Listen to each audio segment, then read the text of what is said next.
Admonition the 15th. Be decisive. One hot August afternoon, 16 weeks after offering, and 15 since learning we'd been unsuccessful, I sat on the steps of the lavender-coloured terrace house in Hammersmith that we were in the last phases of renovating, enjoying the sunshine, a cup of tea and an overlarge croissant from Vivian's. I was awaiting the return of Sadie from walking the hounds in Richmond Park, in a state of mild anxiety because I wanted to discuss the gloss I was using on a roof light. It wasn't quite right, and I thought a satin might suit the job better. Consequently, I was dressed in freshly gloss-splattered scruff and smelling strongly of white spirit, sawdust and oil. Moreover, I was knackered in that mid-afternoon, energy gap, go-to-sleep-at-your-desk kind of way, which meant that a spell sitting quietly on the front steps with the paper and aforementioned victuals was very welcome. The Nokia on my belt rang.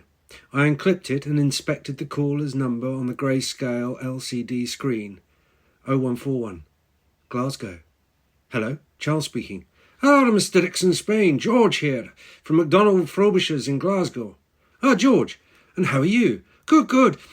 Have I caught you at a convenient moment? I have a question to ask of you, Mr. Dixon-Spain. You do?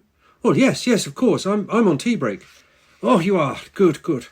You see, it just so happens we've just received a communication from the owners of that castle you were interested in. Oh, really? I presume you mean the one in Argyll, not the one in the middle of the housing estate. Aye, that's the one. I did feed back on the other, by the way. Apparently that's exactly what everyone else says, no matter that it is very historic. He paused, gathering his thoughts. Well, it seems that the sale of the Dunnans has fallen through. Has it indeed? How unfortunate for the owners. Aye, it has, and it is. And it transpires that you were the next highest bidder. We were? I have to say I'm surprised. I thought our offer was relatively modest. Aye, well, while your offer was modest in the context of the sale, it was still substantial, but not as ludicrously substantial as that made by the folks who have just pulled out. With rising excitement, I was sure I knew where it was that George was taking this, but I wanted to create a little more delay to provide time for Sadie to return so we could confer if needed. I stood and looked southward toward Hammersmith. There was no sign of our little black jeep. What was the reason they gave for pulling, George? Oh, well, apparently they'd brought in their architect and felt that the budget required for the restoration would be a little too rich for a holiday home. A holiday home? Oh, well, I can see that. I expect the local community would not have been pleased either. Indeed, I think that may have been part of it. Local feeling, etc., etc. It seems the family who used to own it were very well known in the county and very well respected. It's not surprising, therefore, that the building occasioned so much interest in the locality. And I gather also that the buyer was hoping for a bit of privacy. Oh, I'm not sure how realistic that would have been. Indeed. The question I have for you, Mr. Dixon-Spain, is whether you are still interested in purchasing it.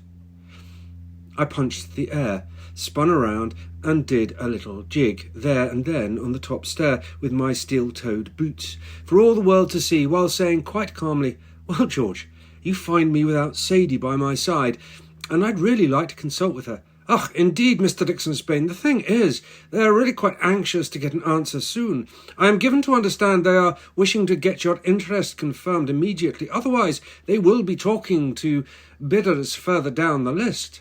Seems a bit irregular, a little too impatient. Well, there were only 15 bids made, and we are, 4 months down the road now. I think they'd like say you'd know immediately if you were still interested. Crikey, that many? I glanced up and down the road. Sadie had still not appeared. The offer is subject to contract, the usual conditions, reservations? Yes, though you'll understand things don't work the same way up here as down there. Oh, I know. You're supposed to be bound in law if you agree a price and shake hands. Well, yes, but it is not now quite so simple. However, that being the case, that it is subject to contract, as you say, are you interested?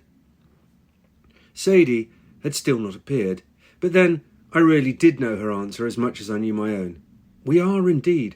Good, good. So, let me get back to their people now, and we'll begin the process. And Mr. Dixon-Spain, yes, congratulations, you have just purchased a castle. There the call ended, if not in fact, then in substance.